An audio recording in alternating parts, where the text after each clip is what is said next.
बिस्मिल्लाहिर्रहमानिर्रहीम सुम्मा क़ालल मुसन्निफ़ रहिमहुल्लाह व बुतलानुल इस्मति अनिल मसरूक़ी बिक़ौलिही तआला जज़ाअन ला बिक़ौलिही तआला फ़क़तऊ। फिर मुसन्निफ़ अलैहिर्रहमान ने इरशाद फरमाया कि चोरी के माल से हिफाजत और इस्मत का बातिल होना अल्लाह तबारक व तआला के फ़रमान जज़ाअन की वजह से है, न कि अल्लाह तबारक व तआला के क़ौल फ़क़तऊ से। यानी हम जो ये कहते हैं कि माल मसरूक़ से बंदे की इस्मत और हिफाजत बातिल हो जाती हैं, उसका सबूत अल्लाह तबारक व तआला के फ़रमान जज़ाअन से है।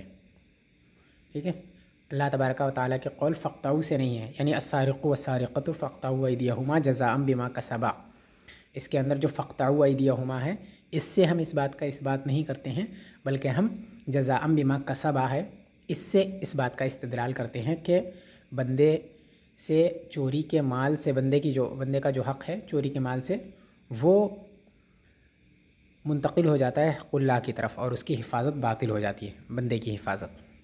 बहरहाल इसका अभी आगे इसकी तफसील आएगी। ये मतन की इबारत है। फरमाते हैं वहाज़ा ऐज़न जवाब सुआलिन मुक़द्दरिन यरिदु अलैना मिन जानिबि शाफ़िई रहमहुल्लाहु तआला। ये भी एक सवाल मुक़द्दर का जवाब है जो हम पर इमाम शाफ़ी अलैहिर्रहमा की तरफ से वारिद होता है। यानी जिस तरह से माक़बल में एक एतराज़ ज़िक्र किया है कि इमाम शाफ़ी अलैहिर्रहमा का हमारी तरफ से हम पर एक एतराज़ होता है और उस एतराज़ का पीछे उन्होंने जवाब दिया था। ठीक, तो उसी तरह से एक दूसरा एतराज़ भी वारिद होता है। उसी एतराज़ का जवाब मातिन ने सिर्फ दिया है, सवाल को और एतराज़ को ज़िक्र नहीं किया है। तो जब एतराज़ ज़िक्र ना किया जाए और उसका जवाब दे दिया जाता है तो उसी को कहते हैं सवाल मुक़द्दर का ये जवाब है। ठीक है, तो सवाल मुक़द्दर यानी सवाल यहाँ पर पोशीदा है, उसको ज़िक्र नहीं किया है मातिन ने, बल्कि सिर्फ़ उसका जवाब यहाँ ज़िक्र कर दिया है। और ये सवाल भी इमाम शाफ़ी अलैहिर्रहमा की तरफ से ही हम पर वारिद होता है। यानी ये एतराज़ भी इमाम शाफ़ी की ही है जो हमारे ऊपर किया जाता है, ये एतराज़ भी। व तक़रीर सवाल हाहुना ऐज़न ला बुद्दा फ़ीही मिन तमहीद मुक़द्दिमतिन, और सवाल की तक़रीर के लिए यहाँ पर भी एक मुक़द्दमे का बतौर तमहीद जानना ज़रूरी है। यानी सवाल समझने के लिए यहाँ पर भी एक मुक़द्दमे का समझना उससे पहले या एक मुक़द्दमे का उससे पहले ज़िक्र करना ज़रूरी है। सवाल ज़िक्र करने से पहले एक मुक़द्दमे का ज़िक्र करना ज़रूरी है और बतौर तमहीद, क्योंकि सवाल का समझना उसी मुक़द्दमे पर मौक़ूफ़ है। अगर वो ज़िक्र नहीं किया जाएगा तो सवाल ठीक से समझ में नहीं आएगा। इसी वजह से सवाल को बाद में ज़िक्र करेंगे, उससे पहले वो तमहीदी बात जिसका जानना ज़रूरी है सवाल जानने से पहले। वही अन्न सारिक़ इज़ा सरिक़ शैअन मिन अहदिन व क़ुतिअ यदुहु फ़ीहा फ़इन कान अल मसरूक़ मौजूदन फ़ी यदि सारिक़ युरद्दु इलल मालिक बिल इत्तिफ़ाक़।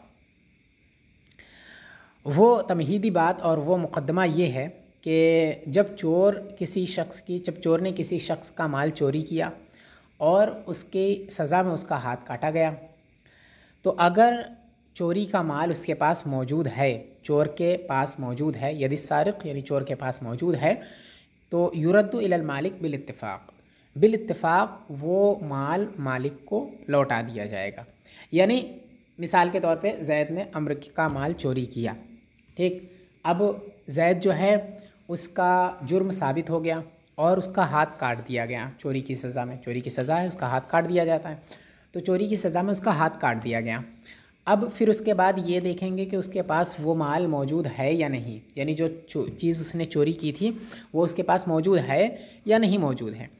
अगर वो चीज़ मौजूद है उसके पास तो इमाम शाफ़ी भी यही कहते हैं और अहनाफ भी यही कहते हैं कि वो माल उससे लेकर के अम्र को वापस किया जाएगा। अम्र का माल इसने चोरी किया था और वो माल इसके पास मौजूद है, तो अगरचे इसका हाथ कट चुका है, इसके बावजूद वो माल अम्र को वापस करना पड़ेगा।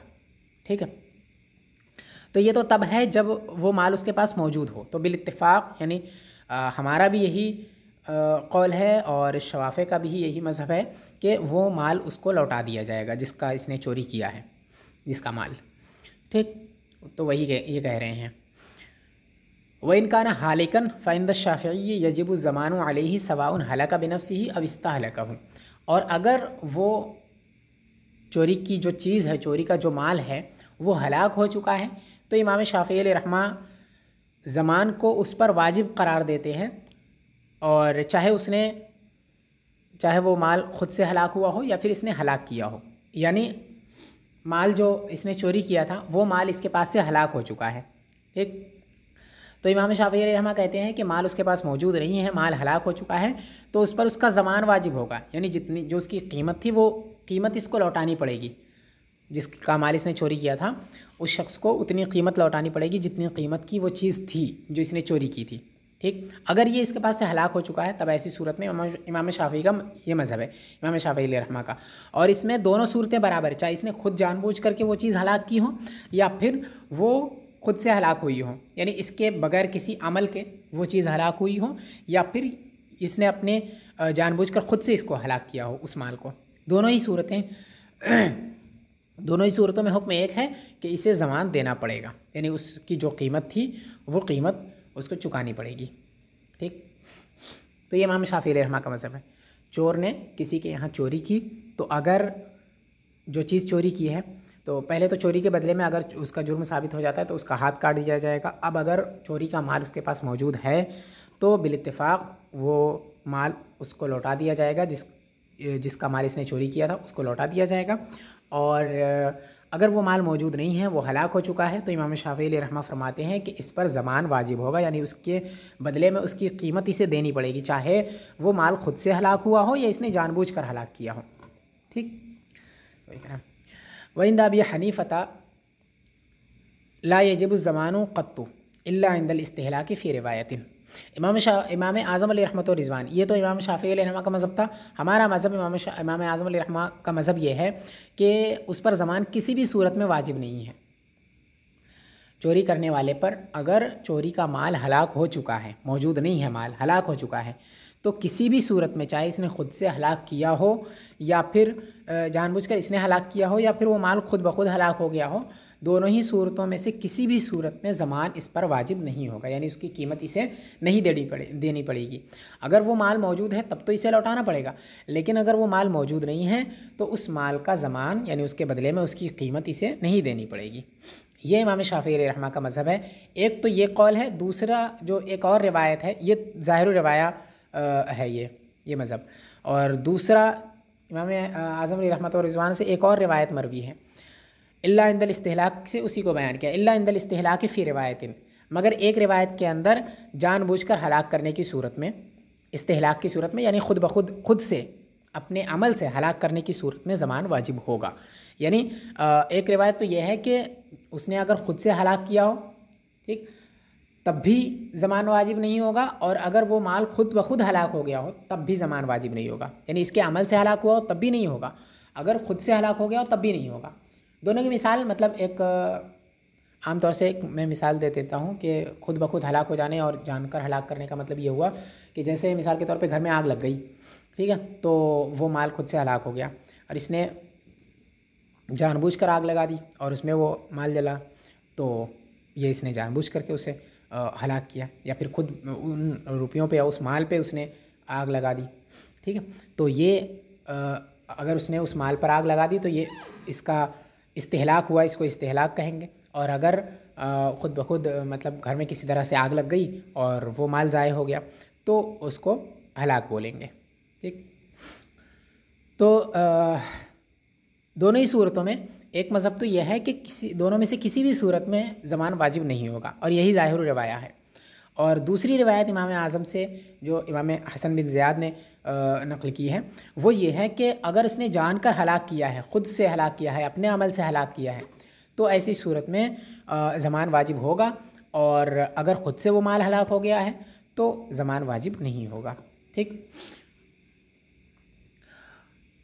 अब इसकी वजह बयान करते हैं। वज़ालिका लिअन्ना, ये दूसरे वाले की वजह नहीं, पहले वाले की वजह बयान कर रहे हैं कि पहली सूरत में जो इन्होंने कहा कि ज़मान किसी भी सूरत में वाजिब नहीं होगा, चाहे उसने खुद अपने अमल से हलाक किया हो या फिर वो खुद से हलाक हो गया हो माल, दोनों ही सूरतों में से किसी भी सूरत में ज़मान वाजिब नहीं होगा।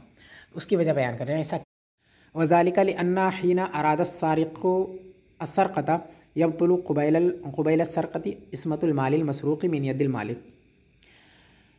और ये इस वजह से क्योंकि जब चोर ने चोरी का इरादा किया तो ठीक चोरी से पहले मालिक के हाथ से माल मसरूक़ की इस्मत बातिल हो गई, यहाँ तक के हत्ता यसीर फ़ी हक़्क़िही मिन जुमलती मा ला यतक़व्वम, यहाँ तक के वो बंदे के हक़ में माल गैर मुतक़व्विम की तरह हो गया। मतलब यह है कि जैसे ही चोर ने चोरी का इरादा किया तो उस माल, जिस माल को उसने चोरी करने का, जिस माल की चोरी का उसने इरादा किया है, उस माल की जो इस्मत थी यानी जो उसकी हिफाजत थी वो बंदे से ख़त्म हो गई। ठीक है, बंदे के हाथ से वो इस्मत उसकी निकल गई। अब वो बंदे के हक़ में, जिसका वो माल था, उसके हक़ में गोया माल गैर मुतक़व्विम की तरह हो गया वो माल। ठीक है, यानी एक चीज़ होती है इस्मत और एक चीज़ होती है मिल्क। ये दोनों माल की सिफत होती है। यानी माल जब जो होता है, कोई भी चीज़ हो, वो किसी की मिल्क होता है और किसी की इस्मत में होता है। इस्मत में होने का मतलब ये है कि गैर, वो इतना मोहतरम है वो माल कि गैर के लिए उससे इंतफ़ा जायज़ नहीं है, गैर का उसमें किसी भी तरह का तसर्रुफ़ जायज़ नहीं है, किसी भी तरह का तसर्रुफ़ गैर उसमें नहीं कर सकता है। वो वही कर सकता है जिसकी इस्मत उससे मुताल्लिक़ है। ठीक, तो और माल के मुतक़व्विम होने का मतलब ये होता है कि माल ऐसा है कि जिसका ये माल है उसके लिए उससे इंतफ़ा जायज़ हो शरअन, यानी शरई तौर पर शरअ उसे इजाज़त देती है कि अगर वो माल मुतक़व्विम है तो वो उससे किसी भी तरह का इंतफ़ा कर सकता है, किसी भी तरह का फ़ायदा उठा सकता है।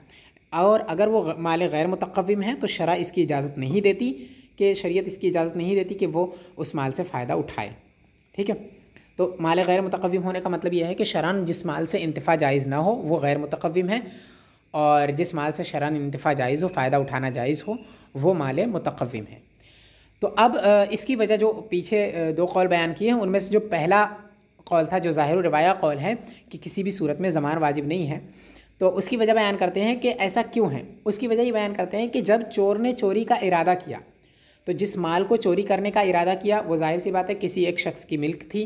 ठीक, और वो उसकी हिफाजत में वो माल था, और वो जब वो माल उसकी हिफाजत में था तो गोया उससे उसकी इस्मत मुताल्लिक़ थी, यानी वो माल इतना मोहतरम था कि उसके लिए, उस माल से उस मालिक के लिए ही इंतफ़ा जायज़ था, उस मालिक का तसर्रुफ़ करना ही उस माल में जायज़ था, किसी और के लिए उसमें तसर्रुफ़ जायज़ नहीं था। ठीक, तो ये तब तक था जब तक इसने चोरी का इरादा नहीं किया था। जैसे ही इसने चोरी का इरादा किया तो उस माल की जो इस्मत है वो उस बंदे से ख़त्म हो गई, यानी उस मालिक से बातिल हो गई। उस मालिक की इस्मत जो उस माल से मुताल्लिक़ थी वो इस्मत बातिल हो गई। मिल्क अभी भी बाकी है कि वो माल उसी का है, लेकिन जो उसकी हिफाजत थी वो हिफाजत बातिल हो गई। ठीक है, ये क्यों हुई उसको अभी आगे बयान करेंगे। ठीक, बहरहाल उसकी हिफाजत और उसकी इस्मत इस माल से बातिल हो गई। अब जब उसकी इस्मत इस माल से बातिल हो गई तो इस्मत के बातिल होने का मतलब यही है कि अब वो माल उसके लिए गैर मुतक़व्विम हो गया, यानी अब उसके लिए इससे इंतफ़ा नाजायज़ हो गया। अब उससे शरअन उससे इंतफ़ा नहीं कर सकता था। गोया चोरी से ठीक पहले ये हाल हो गया उस माल का कि अब ये शख्स जिसका ये माल था, उसका माल तो है लेकिन वो उससे इंतफ़ा नहीं कर सकता। जिस तरह से किसी के पास शराब हो, शराब नहीं, मिसाल के तौर पे अंगूर का रस हो। ठीक, अंगूर किसी ने ख़रीदा और उससे उसका रस निकाल लिया। अब उसने रस को रखा और फिर जब तक वो रस है तब तक वो उसका माल मुतक़व्विम है, यानी उससे फ़ायदा उठा सकता है, किसी भी तरह से उसे पी सकता है, उसे बेच सकता है। ठीक, लेकिन जैसे ही उसमें नशा पैदा हो जाएगा अब वो माल गैर मुतक़व्विम हो जाएगा, मुतक़व्विम नहीं रहेगा, यानी अब उसको न पी सकता है न बेच सकता है। ठीक, लेकिन इस्मत उसकी ख़त्म हो गई है, यानी वो इसके लिए माल गैर मुतक़व्विम हो गया है, लेकिन माल अभी भी है, वो माल इसी का है, कोई और शख्स उसे उठा नहीं सकता है, उसे गस्ब नहीं कर सकता है। ठीक, उस माल को इसकी इजाज़त के बगैर कोई भी उठा नहीं सकता है, अगरचे इसके लिए उसका इस्तेमाल जायज़ नहीं है, लेकिन माल अभी भी इसी का है, वो कोई और उस माल को नहीं ले जा सकता। ठीक, तो अब इसी को कहते हैं, एक तो मिल्क है कि वो माल अभी भी उसी का है, ये उसकी मिल्क है। ठीक, दूसरा ये कि उसकी इस्मत जो पहले मुताल्लिक़ थी वो अब बातिल हो गई, अब ख़त्म हो गई इसकी इस्मत, यानी अब वो माल गैर मुतक़व्विम हो गया शराब हो जाने की वजह से। ठीक, यानी उससे अब वो इंतफ़ा नहीं कर सकता। इसी तरह ठीक जब चोर चोरी का इरादा करता है तो जो चोरी का माल है, जिस माल को चोरी करने का इरादा करता है, ठीक चोरी से पहले वो माल इस बंदे की जो मालिक था इस माल का, उसकी इसमत से निकल जाता है और उस माल से इसकी इसमत जो है वो ख़त्म हो जाती है। गोया अब ये माल इसके लिए माल गैर मुतक़व्विम हो जाता है, यानी अब उस माल से, चोरी से ठीक पहले उस माल से जिसका ये मालिक था, उस माल से भी इसका इंतफ़ा नाजायज़ हो जाता है। ठीक, वो इसकी इसमत से निकल जाता है। ठीक है, इसमत का मतलब यही है कि वो माल इतना मोहतरम है कि गैर का उसमें तसर्रुफ़ जायज़ नहीं है। ठीक, तो बहरहाल वो माल इसकी इसमत से निकल जाता है, इसकी इसमत उस माल से बातिल हो जाती है, यहाँ तक कि इसके हक़ में वो माल गैर मुतक़व्विम हो जाता है। माल इसी का है, जिस तरह से शराब माल इसी का है, लेकिन वो गैर मुतक़व्विम है, उसी तरह से यहाँ पर भी माल गैर मुतक़व्विम हो जाता है, उससे इसके इंतफ़ा जायज़ नहीं। व ततहव्वलु इस्मतुहु इलल्लाहि तआला, और ये इसकी इसमत, इस माल की इसमत अल्लाह तबारका व तआला की तरफ मुंतकिल हो जाती है, यानी बंदे के हाथ से निकल करके अल्लाह तबारका व तआला की इसमत में ये माल चला जाता है। गोया अब उस माल से अल्लाह तबारका व तआला का हक़ मुताल्लिक़ हो गया। ठीक, अब जब चोर चोरी करेगा, यानी चोरी से ठीक पहले ये हो गया कि उसकी बंदे की इसमत से निकल कर अल्लाह तबारका व तआला की इसमत से चला गया। पहले जो बंदे का हक़ उससे मुताल्लिक़ था, अब अल्लाह तबारका व तआला का हक़ मुताल्लिक़ हो गया। तो अब जब चोर चोरी करेगा तो वो अल्लाह तबारका व तआला के हक़ में चोरी कर रहा है, उसके हक़ में जुर्म कर रहा है, बंदे के हक़ में जुर्म नहीं कर रहा है। ठीक है, तो वही कह रहे हैं वो ततहव्वलु इस्मतुहु इलल्लाहि तआला, और उसकी इसमत जो है अल्लाह तबारका व तआला की तरफ मुंतकिल हो चुकी थी। और उसने जब चोरी की तो उसने जब अल्लाह तबारका व तआला की इसमत में चोरी की तो गोया उसने अल्लाह तबारका व तआला के हक़ में जुर्म किया। और जब अल्लाह तबारका व तआला के हक़ में जुर्म किया तो सज़ा भी जो मुताल्लिक़ होगी वो अल्लाह तबारका व तआला की तरफ से होगी, और वो ऐसी ही सज़ा होगी जो अल्लाह तबारका व तआला की शान के लायक है। ठीक, और अल्लाह तबारका व तआला माल के ज़मान से बेनियाज़ है, यानी इस बात से बेनियाज़ है कोई अल्लाह तबारका व तआला को किसी माल का ज़मान दे, या ज़मान के तौर पे किसी भी कोई भी ज़मान अल्लाह तबारका व तआला को बतौर माल दे। ठीक, यानी उस किसी भी चीज़ के बदले में माल अल्लाह तबारका व तआला को दे, ये तो अल्लाह तबारका व तआला इससे बेनियाज़ है। ठीक है, ये तो बंदों के हक़ में होता है कि बंदे का कि अगर उसने कोई चीज़ ज़ाय कर दी तो उसके बदले में वो उसको पैसा देता है या उसी के मिस्ल कोई चीज़ उसे देता है। ठीक है, तो ये बंदे के हक़ में होता है, अल्लाह तबारका व तआला के हक़ में तो होता नहीं। अल्लाह तबारका व तआला माल से बेनियाज़ है, ये सारी चीज़ें उसी की मिल्क में हैं, तो वो तो इससे बेनियाज़ है कि उसको जो उसका हक़ मारे या जो उसके हक़ में जुर्म करें उस पर वो माल वाजिब करें। ठीक, और उसके बदले में वो उससे माल ले, इससे अल्लाह तबारका व तआला बेनियाज़ है। लिहाजा इससे पता चला कि इसमें माल वाजिब नहीं होगा। ठीक है, तो जब इसी वजह से इमाम आज़म अलैहि रहमत व रिज़वान ने कहा है कि किसी भी सूरत में माल जब वो हलाक हो चुका है तो माल उसके ज़िम्मे वाजिब नहीं होगा, ज़मान उसके ज़िम्मे वाजिब नहीं होगा।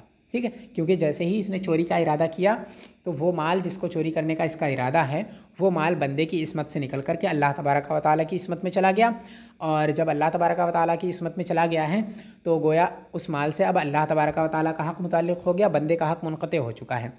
और जब बंदे का हक़ मुनक़ते हो चुका है तो गोया जो चोरी करेगा तो वो अल्लाह तबारका व तआला के हक़ में चोरी करेगा, जुर्म करेगा, और अल्लाह तबारका व तआला के हक़ में जो जुर्म करेगा उसको वैसी ही सज़ा मिलेगी जो अल्लाह तबारका व तआला की शान के लायक है।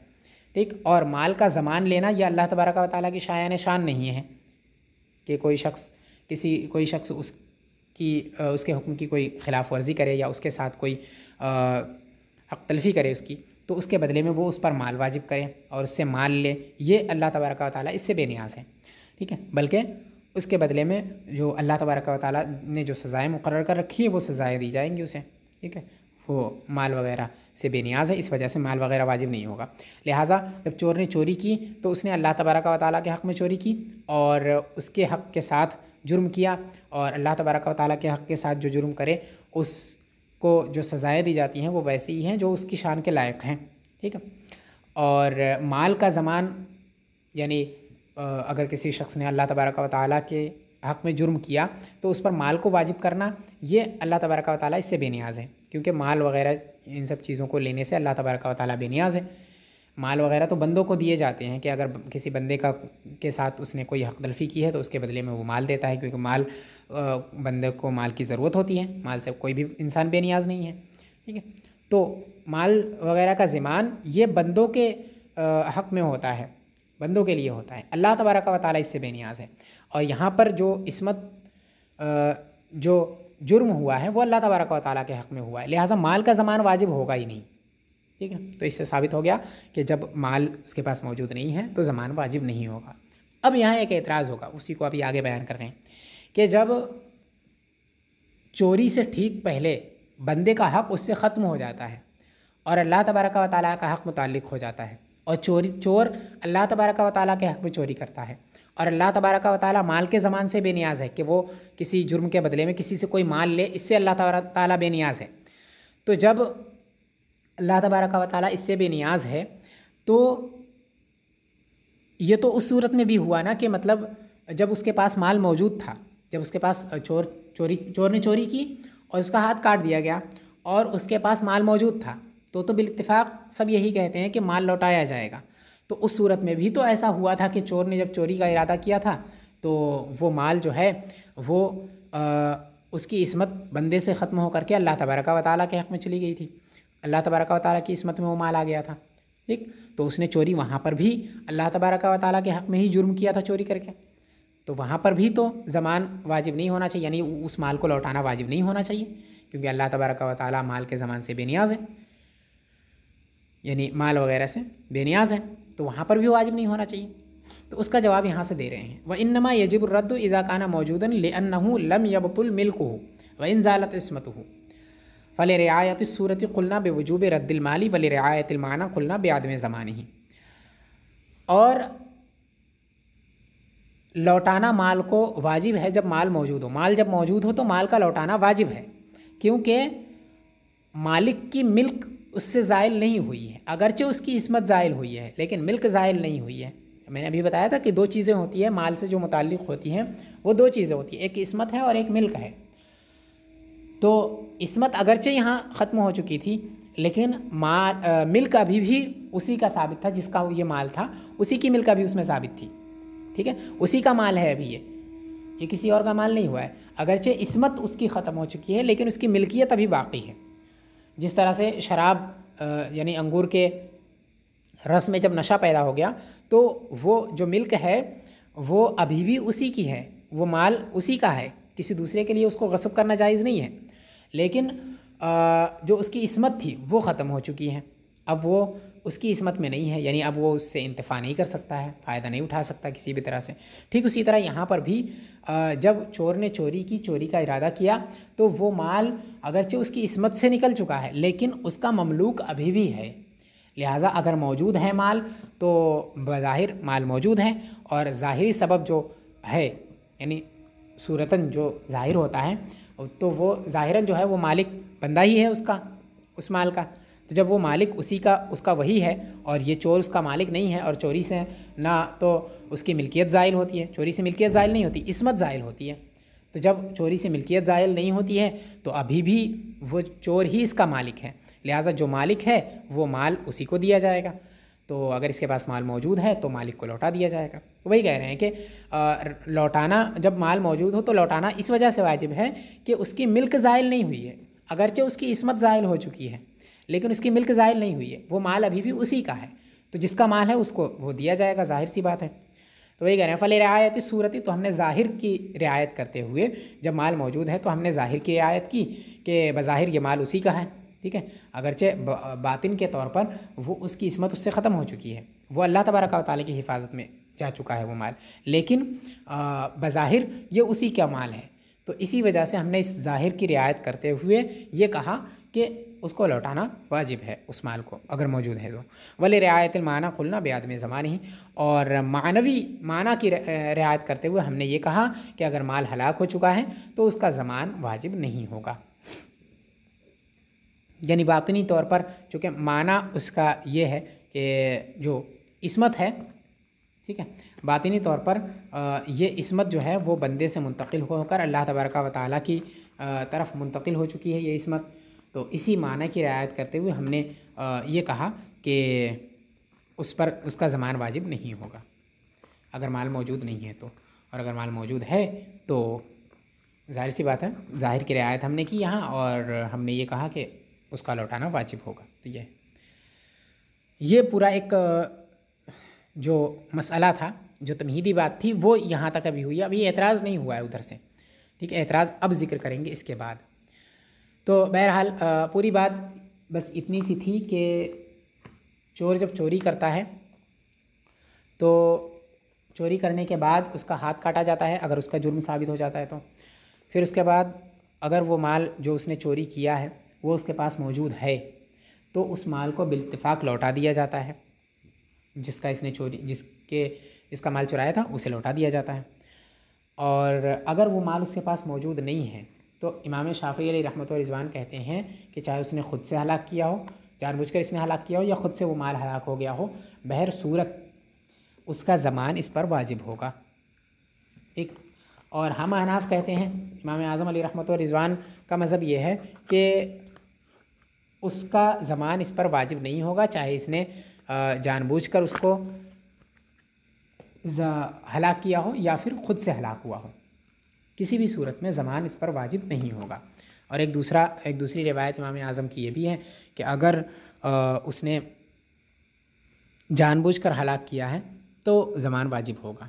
बहरहाल, और हम जो ये कहते हैं कि ज़मान वाजिब नहीं है, उसकी वजह और उसकी दलील ये है कि जब चोर चोरी का इरादा करता है तो वो माल बंदे के हक़ से निकल करके, यानी उस माल की जो इस्मत होती है, बंदे की जो इस्मत उस माल से मुताल्लिक़ होती है वो ख़त्म हो जाती है और वो माल बंदे की इस्मत से निकल करके अल्लाह तबारक व तआला की इस्मत पे चला जाता है। और जब अल्लाह तबारक व तआला की इस्मत में वो माल चला जाता है तो जब चोर चोरी करता है तो वो अल्लाह तबारक व तआला के हक़ में जुर्म करता है और अल्लाह तबारक व तआला माल के ज़मान से बेनियाज़ है। ठीक है, वो इस बात से बेनियाज़ है कि अपने हक़ में जुर्म करने वाले पर वो माल के ज़मान को वाजिब करे, इस बात से अल्लाह तबारक व तआला बेनियाज़ है। और जब अल्लाह तबारक व तआला इस बात से बेनियाज़ है तो ज़ाहिर सी बात है जब उसके हक़ में इसने चोरी की है तो इस पर ज़मान वाजिब नहीं होगा। ठीक, क्योंकि अल्लाह ताला इससे बेनियाज़ है। उस पर जो उसकी सज़ा होगी वो वही हाथ काटना ही होगी। ठीक। अब एक एतराज़ रहा ये कि जब ऐसा है तो अल्लाह तबारक व तआला का हक़ तो उस सूरत में भी मुताल्लिक़ हो गया था जब वो माल उसके पास मौजूद था चोर के पास चोरी करने के बाद, तो उस सूरत में भी तो अल्लाह तबारक व तआला का हक़ मुताल्लिक़ हो गया था उसके साथ, उस माल के साथ। तो उस सूरत में क्यों ज़मान को वाजिब करते हैं, यानी उस माल को लौटाना वाजिब क्यों करार देते हैं? ठीक, तो उसका जवाब ये दिया कि ये इस वजह से, यानी उस माल को लौटाना वाजिब करार इस वजह से देते हैं क्योंकि उस माल की इस्मत अगरचे ज़ाइल हुई है लेकिन उसकी मिल्कियत ज़ाइल नहीं हुई है। मालिक अभी भी वही है जिसका ये माल पहले था, मालिक अभी भी वही है। तो बज़ाहिर इस मिल्क की रियायत करते हुए कि वो मालिक वही है, इस चीज़ की रियायत करते हुए हमने ये कहा कि जब माल मौजूद है तो उसे लौटाया जाएगा। और जो बातिनी चीज़ है यानी इस्मत की रियायत करते हुए हमने ये कहा कि अगर माल मौजूद नहीं है तो वो उसका ज़मान वाजिब नहीं है। ये पूरी बात रही। अब एतराज़ ज़िक्र कर रहे हैं। वअतरज़ अलैहि शाफ़िई बिअन्नल मंसूस अलैहि फ़ी हाज़ल बाबि हुवा क़ौलुहु तआला वस्सारिक़ु वस्सारिक़तु फ़क़तऊ अयदियहुमा जज़ाअन बिमा कसबा वल लफ्ज़ुन ख़ास्सुन वज़िया लिमाना मालूमिन व हुवल इबानतु अनिर रुस्ग़ वला दलालत लहु अला तहव्वुलिल इस्मति अलल मालिकी इलल्लाहि तआला वल क़ौलु बिबुतलानिल इस्मति ज़ियादतुन अला ख़ास्सिल किताब। ये एतराज़ है। इमाम शाफ़िई रहमा इस बात पर ये एतराज़ करते हैं कि इस सिलसिले में जो मंसूस है, यानी जो नस है जिससे इस्तिदलाल किया गया है यहाँ पर, जिससे दलील पकड़ी गई है, वो ये आयत करीमा है अस्सारिक़ु वस्सारिक़तु फ़क़तऊ अयदियहुमा जज़ाअन बिमा कसबा, यानी चोर और चोरनी के हाथ काट दो चोरी के बदले में, जो इन्होंने चोरी की है उसके बदले में इनके हाथ काट दो। तो अब इसके अंदर चोर और चोरनी का हुक्म बयान किया गया है कि उनके हाथ काट दिए जाएंगे। ठीक है, इमाम शाफ़िई रहमा कहते हैं कि क़त यानी फ़क़तऊ जो लफ्ज़ है ये क़ता यक़तऊ से फ़िल अम्र है। फ़क़तऊ उनके हाथ काट दो, फ़क़तऊ अयदियहुमा, तो ये अलक़तऊ से निकला है, असल है अलक़तऊ मादा। तो कह रहे हैं अलक़तऊ लफ्ज़ुन ख़ास्सुन, क़त जो है ये एक ख़ास लफ्ज़ है। वज़िया लिमाना मालूमिन, जो एक मुअय्यन माने के लिए वज़ा किया गया है, यानी अलक़तऊ जो है इसका एक ख़ास माना है, एक मुअय्यन माना है। वहुवा अल इबानतु अनिर रुस्ग़, वो माना ये है कि गट्टों से हाथ को जुदा कर दिया जाए, यानी गट्टों से हाथ को काट दिया जाए, काट के अलग कर दिया जाए। यही इसका फ़क़तऊ अयदियहुमा का माना है। क़तई यद का माना यही है कि गट्टों से हाथ को अलग कर दिया जाए। ठीक है, गट्टों के बाद का जो हिस्सा है वो उस हाथ से जुदा कर दिया जाए, ये मतलब है इसका, यानी काट कर अलग कर दिया जाए। तो अलक़तउ का ख़ास माना यही है। तो फ़क़तउ अयदियहुमा का मतलब सिर्फ इतना होगा कि उनके हाथ जो है गट्टों से अलग कर दो, ठीक, सिर्फ इतना इसका माना होगा। वला दलालत लहू अला तहव्वुल इस्मति अल मालिक इलल्लाहि ताला, इस बात पर इसकी कोई दलालत नहीं होगी कि वो माल बंदे की इस्मत से निकल करके अल्लाह तबारक व तआला की इस्मत में दाखिल हो गया है, ठीक है। यानी इस फ़क़तउ अयदियहुमा से ये इसका माना सिर्फ इतना है कि उनके हाथ काट दो, गट्टों से उनके हाथ अलग कर दो। ये माना इससे साबित नहीं होता है कि वो माल जो चोरी किया गया है वो माल अब उस माल की जो अभी ऊपर बयान किया कि वो माल बंदे की इस्मत से निकल करके अल्लाह तबारक व तआला की इस्मत में दाखिल हो गया, ये माना आपने कहाँ से निकाल लिया? ये माना तो इससे इसका ऐसा कोई माना ही नहीं है। इसका माना तो सिर्फ इतना है कि हाथ काट दो, ठीक। वही कह रहे हैं कि बंदे की इस्मत से उस माल का निकल करके अल्लाह तबारक व तआला की तरफ मुंतकिल हो जाना, इस पर तो इसकी कोई दलालत ही नहीं है। इस पर तो यह आयत करीमा दलालत ही नहीं कर रही है। फ़ल क़ौलु बिबुत्लानिल इस्मति ज़ियादतुन अला ख़ासिल किताब, तो आपने जो ये माना निकाला है, ये माना इस ख़ास पर ज़्यादती है। इसका माना सिर्फ इतना था कि उनके हाथ काट दो, लेकिन आपने उस पर एक माने का इजाफ़ा किया और ये कहा कि बंदे की इस्मत से निकल करके अल्लाह तबारक व तआला की इस्मत में वो माल दाखिल हो जाता है, इसी वजह से वहाँ ज़मान वाजिब नहीं होगा, यह आपने कहा। तो इस माने, इस आयत करीमा के माने पर आपने गोया इजाफ़ा किया इसके ख़ास पर, और ख़ास पर इजाफ़ा करना जायज़ नहीं है। तो ये एतराज़ हो गया इमाम शाफ़ी का। एतराज़ ये है कि मनसूस इस बारे में अस्सारिक़ु वस्सारिक़तु, ये आयत करीमा है और इसके अंदर फ़क़तउ जो है ये ख़ास लफ्ज़ है, जिसका माना यह है कि उनके हाथ काट दो, गट्टों से जुदा कर दो। इसका ये माना बिल्कुल भी नहीं है, इसमें ऐसा कोई माना नहीं है जो ये बताता हो कि माल बंदे की इस्मत से निकल कर अल्लाह तबारक व तआला की इस्मत में दाखिल हो जाता है, ठीक है। ऐसा कोई माना इस आयत करीमा के अंदर नहीं है। जब ऐसा माना नहीं है और आप ये माना निकाल रहे हैं तो गोया आप इस आयत करीमा के ख़ास पर ज़्यादती कर रहे हैं, और ये ज़्यादती जायज़ नहीं है। किताबुल्लाह के ख़ास पर ज़्यादती ये जायज़ नहीं है। अब उसका जवाब दे रहे हैं।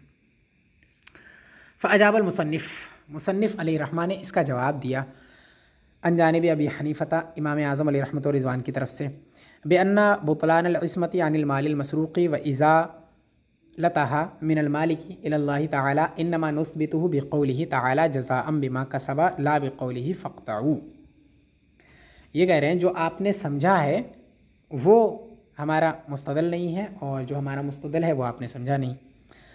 वो इस तौर पर कि हम जो ये कहते हैं कि बंदे की इस्मत माल मसरूक़ से बातिल हो गई और अल्लाह तबारक व तआला की इस्मत उससे मुताल्लिक़ हो गई, वो हम फ़क़तउ की वजह से नहीं कहते हैं कि फ़क़तउ के अंदर ये माना है, ठीक है। इससे हम साबित नहीं करते हैं इस बात को, बल्कि हम इसको साबित करते हैं जज़ाअम बिमा कसबा से। जज़ाअम बिमा कसबा से हम इस बात को साबित करते हैं कि बंदे की इस्मत माल मसरूक़ से बातिल हो गई और अल्लाह तबारक व तआला की इस्मत उस माल मसरूक़ से मुताल्लिक़ हो गई, ठीक। तो वही कह रहे हैं मुसन्निफ़ अलैहिर्रहमा ने जवाब दिया इमाम आज़म की तरफ से इस तौर पर कि इस्मत का माल मसरूक़ से बातिल होना और व इज़ालतुहा मिनल मालिक, और मालिक से उसका ज़ाइल हो जाना, इलल्लाहि ताला अल्लाह तबारक व तआला की तरफ, यानी मालिक से ज़ाइल होकर अल्लाह तबारक व तआला की तरफ मुंतकिल हो जाना।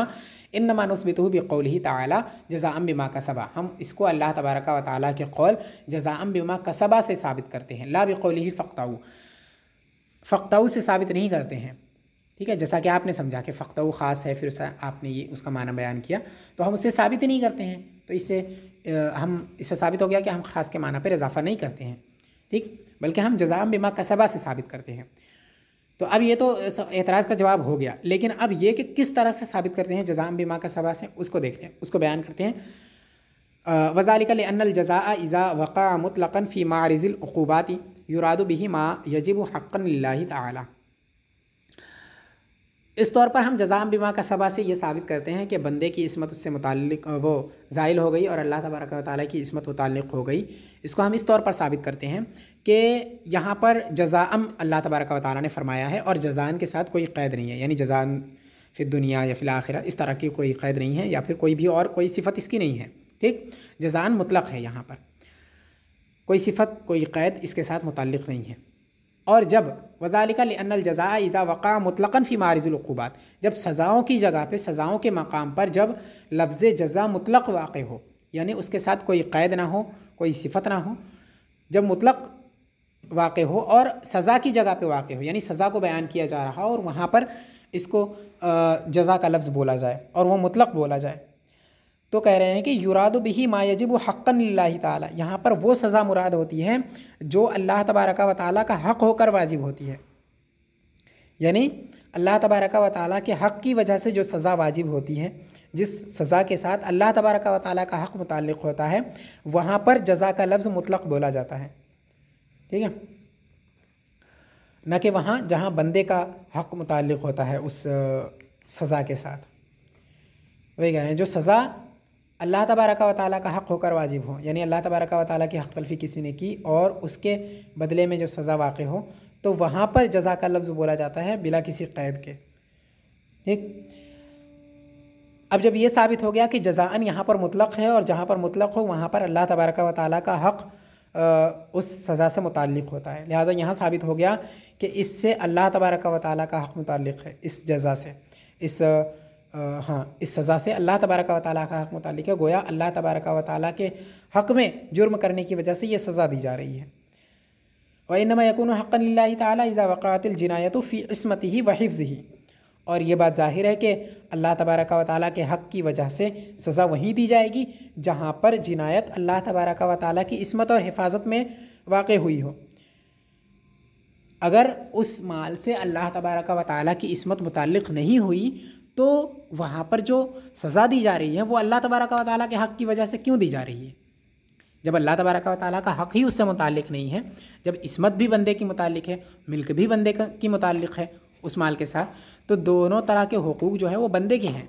ठीक है, यहाँ पर जो माल के साथ हक़ मुताल्लिक़ है वो बंदे का मुताल्लिक़ है, और जब उसने जुर्म किया उसके अंदर तो गोया इसने बंदे के साथ जुर्म किया है, बंदे के हक़ के साथ जुर्म किया, तो वहाँ पर जज़ाअन क्यों है?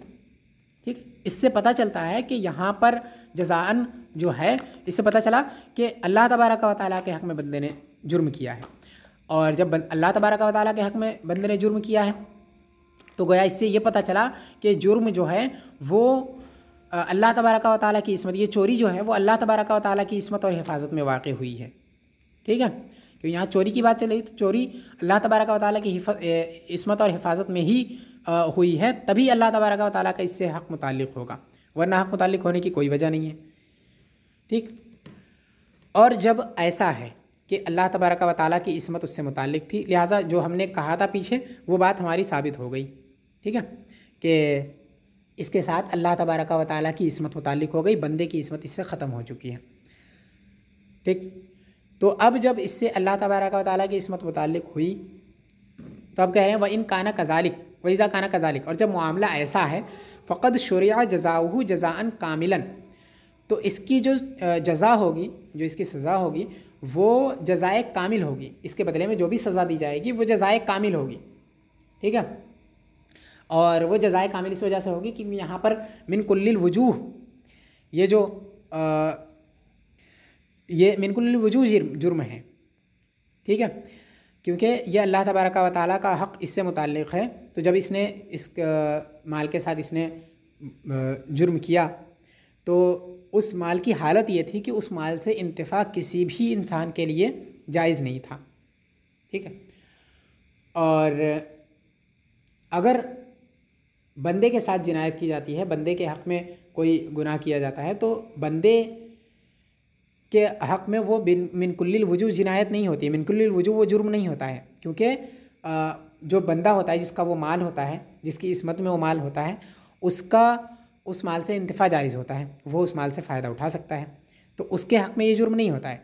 लेकिन अगर अल्लाह तबारका व ताला का हक़ उससे मुताल्लिक़ है, अल्लाह तबारका व ताला की इस्मत में वो माल है और उसके साथ उसने जिनायत की, तो ये ऐसी जिनायत थी जो मिन कुल्लिल वजूह जिनायत है, क्योंकि किसी के लिए भी उस माल के अंदर तसर्रुफ़ करना या उस माल के साथ जिनायत करना, किसी के लिए भी उसमें तसर्रुफ़ करना किसी भी तरह का, उससे इंतिफा उठाना जायज़ नहीं था।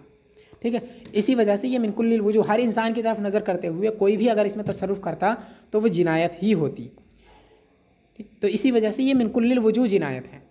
लेकिन अगर किसी बंदे का कोई माल है, तो अगर जिसका माल है वो उसमें तसर्रुफ़ करता है तो ये जिनायत नहीं होती है, कोई दूसरा करता है उसकी बगैर इजाज़त के तो वो जिनायत होती है। ठीक, तो यहाँ पर जो उसने जब उस माल से इस्मत अल्लाह तबारका व ताला की मुताल्लिक़ हुई और उसके साथ इसने जिनायत की, तो ये जिनायत ऐसी थी जो मिन कुल्लिल वजूह जिनायत थी, यानी जिनायत कामिल थी। तो वही कह रहे हैं कि वइज़ा काना कज़ालिक फ़क़द शुरिया जज़ाउहु जज़ान कामिलन, जब जिनायत मुकम्मल थी, जुर्म जब मुकम्मल था, तो उसकी जज़ा भी जज़ाए कामिल हुई, और उसकी जज़ा अल्लाह तबारक व तआला ने बयान फरमाई कि उनके हाथ काटे जाएंगे। तो इसकी जो मुकम्मल जज़ा होगी वो हाथ काटना ही होगी, ठीक है। और जब मुकम्मल जज़ा हाथ काटना है तो माल के ज़मान की कोई ज़रूरत ही नहीं है। माल का ज़मान वाजिब करना ये उस पर ज़्यादती हो जाएगी, उस जज़ा पर, उस सज़ा पर उसकी, और ज़्यादती हो जाएगी, ठीक है। तो जो अल्लाह तबारक व तआला ने मुकम्मल सज़ा इसकी बयान फरमाई वो यही है कि उसके हाथ काटे जाए।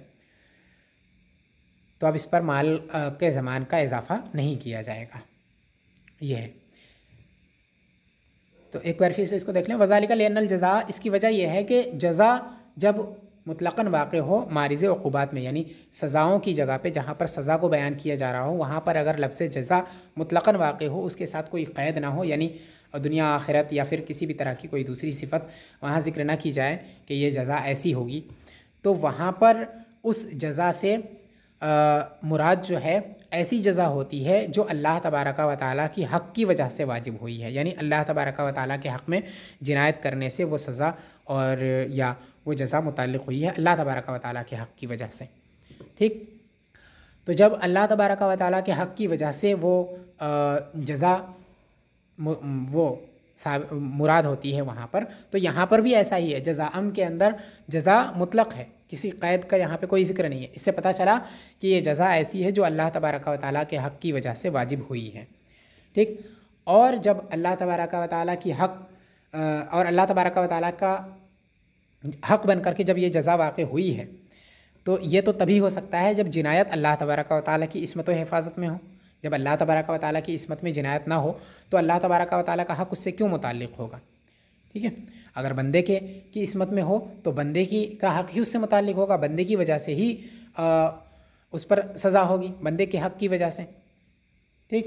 लेकिन यहाँ पर अल्लाह तबारक व तआला के हक़ की वजह से सज़ा वाजिब हो रही है। इससे पता ये चला कि यहाँ पर जिनायत अल्लाह तबारक व तआला के हक़ में हुई है, अल्लाह तबारक व तआला की इस्मत और उसकी हिफाजत में हुई है। जब अल्लाह तबारक व तआला की इस्मत और इसकी हिफाजत में हुई है तो जो हमने ऊपर बयान किया था वो यहाँ साबित हो गया कि ये तभी हो सकता है जब उस माल से बंदे की इस्मत ख़त्म हो चुकी हो और अल्लाह तबारक व तआला की इस्मत मुताल्लिक़ हो चुकी हो, क्योंकि दो इस्मतें तो एक साथ नहीं हो सकती हैं, एक ही होगी। तो बंदे की इस्मत ख़त्म हो चुकी थी, अल्लाह की तबारक व तआला की इस्मत उससे मुताल्लिक़ हो चुकी थी, इसी वजह से जब उसने उसमें चोरी की तो गोया उसने अल्लाह तबारक व तआला की इस्मत में चोरी की, इसी वजह से अल्लाह तबारक व तआला के हक़ में उसने जुर्म किया, और जब उसके हक़ में जुर्म किया तो सज़ा भी अल्लाह तबारक व तआला के हक़ की वजह से ही वाजिब होगी, ये है। और जब ऐसा है कि अल्लाह तबारक व तआला के हक़ में जुर्म करने की वजह से सज़ा वाजिब हो रही है, तो चूँकि अल्लाह तबारक व तआला के हक़ में और इसकी इस्मत में जुर्म ये मिन कुल्लिल वजूह जुर्म है, ऐसा जुर्म नहीं है जो बंदे के हक़ में जुर्म होता है, क्योंकि वो मिन कुल्लिल वजूह नहीं होता है। अल्लाह तबारक व तआला के हक़ में जुर्म करना ये मिन कुल्लिल वजूह जुर्म होता है, लिहाजा जो इसकी जज़ा होगी वो भी मिन कुल्लिल वजूह होगी, यानी मुकम्मल जज़ा होगी। ये मुकम्मल जिनायत थी, हर तौर से मुकम्मल थी ये जिनायत, उसी तरह से वो सज़ा भी हर तौर से मुकम्मल होगी, उसमें किसी तरह की कोई कमी नहीं होगी। जब कमी नहीं होगी तो उस पर इजाफ़ा भी नहीं किया जा सकता है, ठीक। तो वही कह रहे हैं जब जज़ा जब मशरू हुई, वही इज़ा काना कज़ालिक, जब ऐसा है मामला तो जो इसकी जज़ा मशरू होगी वो जज़ा भी जज़ाए कामिल होगी, और यहाँ पर वो जज़ा क़त्अ है यानी हाथ काटना है, लिहाजा हाथ काटना ही इसकी जज़ाए कामिल है, इसकी सज़ाए कामिल मुकम्मल सज़ा हाथ काटना है। जब मुकम्मल सज़ा हाथ काटना है तो हाथ काटने के बाद अगर माल मौजूद नहीं है तो ज़मान क्यों वाजिब होगा, वही है। वला युहताजु इला ज़मानिल माल, वला युहताजु इला ज़मानिल माल, और माल के ज़मान की कोई ज़रूरत नहीं है, ठीक, कोई ज़रूरत नहीं पड़ेगी, क्योंकि कामिल जज़ा उसी से हो गई, हाथ काटने से ही। गायतुहु अन्नहु इज़ा कानल मालो मौजूदन फ़ी यदिही युरद्दु इलैहि लिअजलि सूरति, ज़्यादा से ज़्यादा ये हो सकता है कि जब माल मौजूद है उसके पास, चोर के पास जब माल मौजूद है तो बज़ाहिर चूँकि वो माल उसी का है, मालिक का है, तो ज़ाहिर की वजह से हम यहाँ पर ये हुक्म देंगे कि वो माल उसे लौटाया जाएगा, जो उसका मालिक है उसे ये माल लौटाया जाएगा ज़ाहिर की वजह से, वरना असल में हक़ तो अल्लाह तबारक व तआला के हक़ में ही उसने वो जुर्म किया है। लेकिन चूँकि बज़ाहिर वो माल उसका था और अभी उसकी मिल्कियत ख़त्म नहीं हुई थी, मिल्कियत उसी की थी, इस वजह से हम ये कहते हैं कि उसकी मिल्कियत में उसकी मिल्कियत इसके पास है, लिहाजा जो इस चीज़ का मालिक है उसको ये माल मिलना चाहिए, ज़ाहिर सी बात है, तो उसे वो माल दे दिया जाएगा। ये एक वजह थी जो ऊपर ये बयान किया था कि चाहे उसने जानबूझकर हलाक किया हो या ख़ुद से वो माल हलाक हो गया हो, बहर सूरत उस माल की का ज़मान जो है वाजिब नहीं है, किसी भी सूरत में ज़मान वाजिब नहीं है।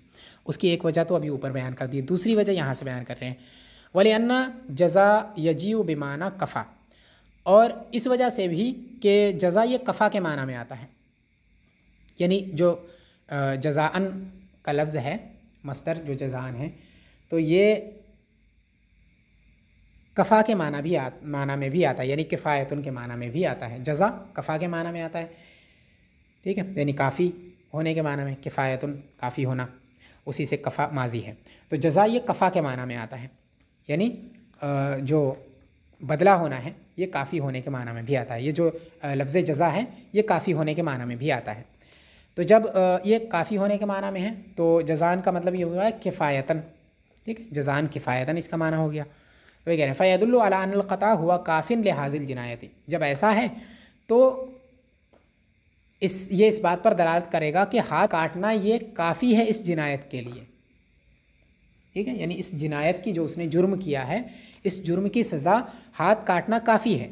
अगर हाथ काट दिया गया है तो ये जुर्म मुकम्मल, इस जुर्म की सज़ा जो है वो मुकम्मल हो गई, यह हाथ काटना ही काफ़ी है उसके लिए, ठीक। अब ज़मान उस पर अलग से वाजिब नहीं किया जाएगा। तो ये क्योंकि जज़ा ये कफ़ा के माना में है, काफ़ी होने के माना में, जब जज़ा काफ़ी होने के माना में है तो जज़ा का मतलब ये हुआ कि ये काफ़ी है उसकी तरफ से कि उसका हाथ काट दिया जाए, ठीक, इसका मतलब ये हो जाएगा।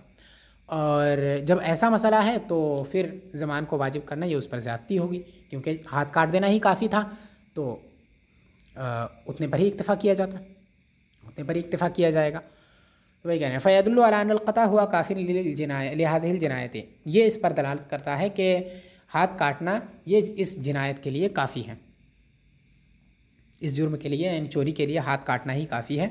वला युहताजु इला जज़ाइन आखर हत्ता यजिब ज़मान, और किसी दूसरी जज़ा की ज़रूरत नहीं पड़ेगी, यानी किसी दूसरी सज़ा की, किसी दूसरे बदले की ज़रूरत नहीं है। उसका बदला वही हो गया कि उसका हाथ काट दिया गया, चोरी का बदला उतना काफ़ी हो गया, और किसी दूसरे जज़ा की ज़रूरत पड़ेगी नहीं, वही जज़ा काफ़ी है तो किसी दूसरी जज़ा की ज़रूरत नहीं है। जब ज़रूरत नहीं है तो ज़मान भी उस पर वाजिब नहीं होगा। वही कह रहे हैं वला यहताजु इला जज़ाइन आखर हत्ता यजिब ज़मान, और किसी दूसरी जज़ा की ज़रूरत नहीं है यहाँ तक कि ज़मान वाजिब हो, यानी चे जाए कि ज़मान वाजिब हो। जब किसी दूसरी जज़ा की ज़रूरत ही नहीं है तो ज़मान भी वाजिब नहीं होगा। हाज़ा नब्ज़ुम मिम्मा ज़करतुहु फ़ी तफ़सीर अहमदी व कफ़ा का हाज़ा, कह रहे हैं कि ये उस में का मुख्तसर हिस्सा है जो हमने तफ़सीर अहमदी में ज़िक्र किया है और तुम्हारे लिए इतना ही काफ़ी है। यानी इस तफ़सीरात अहमदिया जो है उसके अंदर और तफसील से उन्होंने बात की है, लेकिन चूँकि वो इस दर्जे के लिए ये काफ़ी है, लिहाजा इन्होंने इतने पर ही इक्तफ़ा किया।